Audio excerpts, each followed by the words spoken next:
ದಾವಣಗೆರೆ ಜಿಲ್ಲೆಯ ಚೆನ್ನಗಿರಿ ತಾಲೂಕಿನ ಮರಬನಹಳ್ಳಿ ಗ್ರಾಮದ ಬಳಿ ಇಂದು ಬೆಳಗ್ಗೆ ಭೀಕರ ರಸ್ತೆ ಅಪಘಾತ ಸಂಭವಿಸಿದೆ. ದಾವಣಗೆರೆಯಿಂದ ಬಸವಪಟ್ಟಣದತ್ತ ತೆರಳುತ್ತಿದ್ದ ಕೆಎಸ್ಆರ್ಟಿಸಿ ಬಸ್ ಏಕಾಏಕಿ ಪಲ್ಟಿಯಾಗಿದ್ದು, ಘಟನೆಯಲ್ಲಿ ಓರ್ವ ವಿದ್ಯಾರ್ಥಿ ಮೃತಪಟ್ಟಿದ್ದಾನೆ. ಇನ್ನು 50ಕ್ಕೂ ಹೆಚ್ಚು ಮಂದಿ ಗಾಯಗೊಂಡಿದ್ದಾರೆ.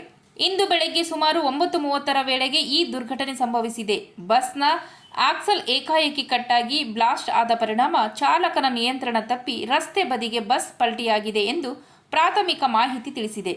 ಅಪಘಾತದ ತೀವ್ರತೆಗೆ ಬಸ್ನಲ್ಲಿದ್ದ ವಿದ್ಯಾರ್ಥಿ ಸ್ಥಳದಲ್ಲೇ ಮೃತಪಟ್ಟಿದ್ದಾನೆ. ಹಲವರಿಗೆ ಗಂಭೀರ ಗಾಯಗಳಾಗಿದ್ದು, ಗಾಯಾಳುಗಳಲ್ಲಿ ಶಾಲಾ ಕಾಲೇಜು ವಿದ್ಯಾರ್ಥಿಗಳು ಹಾಗೂ ಮಹಿಳೆಯರೇ ಹೆಚ್ಚಿನ ಸಂಖ್ಯೆಯಲ್ಲಿದ್ದಾರೆ ಎನ್ನಲಾಗಿದೆ. ಘಟನೆ ತಿಳಿಯುತ್ತಿದ್ದಂತೆಯೇ ಸ್ಥಳೀಯರು ಮತ್ತು ಪೊಲೀಸರು ತಕ್ಷಣ ಸ್ಥಳಕ್ಕೆ ಧಾವಿಸಿ ರಕ್ಷಣಾ ಕಾರ್ಯಾಚರಣೆ ನಡೆಸಿದರು. ಗಾಯಾಳುಗಳನ್ನು 108 ಆಂಬ್ಯುಲೆನ್ಸ್ ಹಾಗೂ ಖಾಸಗಿ ವಾಹನಗಳ ಮೂಲಕ ಬಸವಪಟ್ಟಣ ಸರ್ಕಾರಿ ಆಸ್ಪತ್ರೆ ಮತ್ತು ದಾವಣಗೆರೆ ಜಿಲ್ಲಾ ಆಸ್ಪತ್ರೆಗೆ ದಾಖಲಿಸಲಾಗಿದೆ. ಘಟನೆಯಿಂದ ಕೆಲ ಕಾಲ ಸ್ಥಳದಲ್ಲಿ ಆತಂಕದ ವಾತಾವರಣ ನಿರ್ಮಾಣವಾಗಿತ್ತು. ಪೊಲೀಸರು ಪ್ರಕರಣ ದಾಖಲಿಸಿಕೊಂಡು ತನಿಖೆ ಮುಂದುವರೆಸಿದ್ದಾರೆ.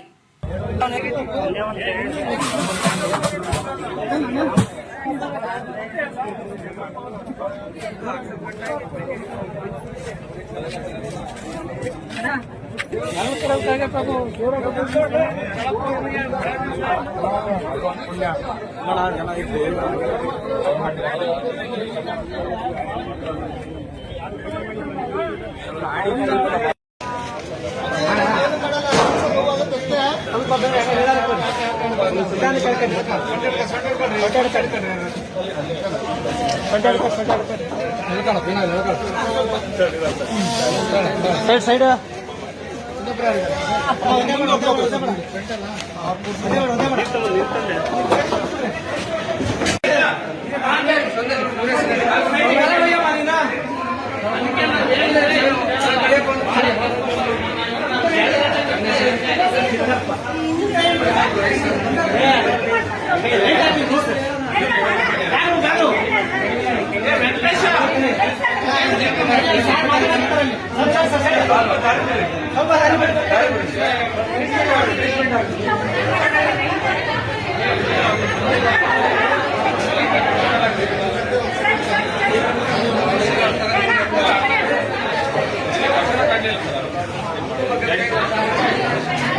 ನಾನೆಲ್ಲೋ ನಮಗೆ ಮರಬೇಡಿ ಅವ್ರು ಬರಬಾರ್ದು ಅಂತ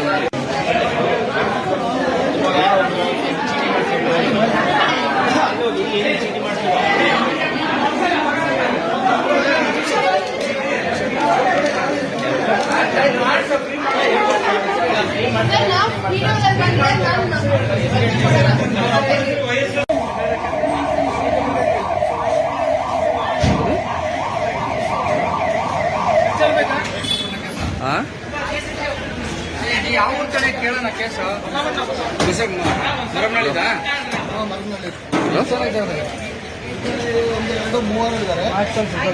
ಹಲೋ ಇನ್ನೂ ಸ್ವಚ್ಛ ತಾಯಿ ಹಲೋ ಬೋರ್ ಒಳಗೆ ಇಟ್ಕೊಂಡ್ರೆ ಇಟ್ಕೊಂಡ್ರೆ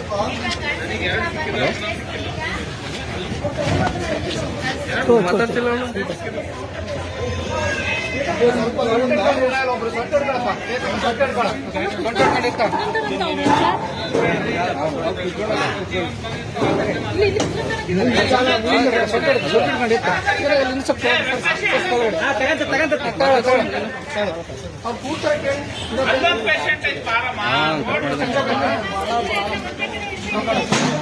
ನಿಧಾನ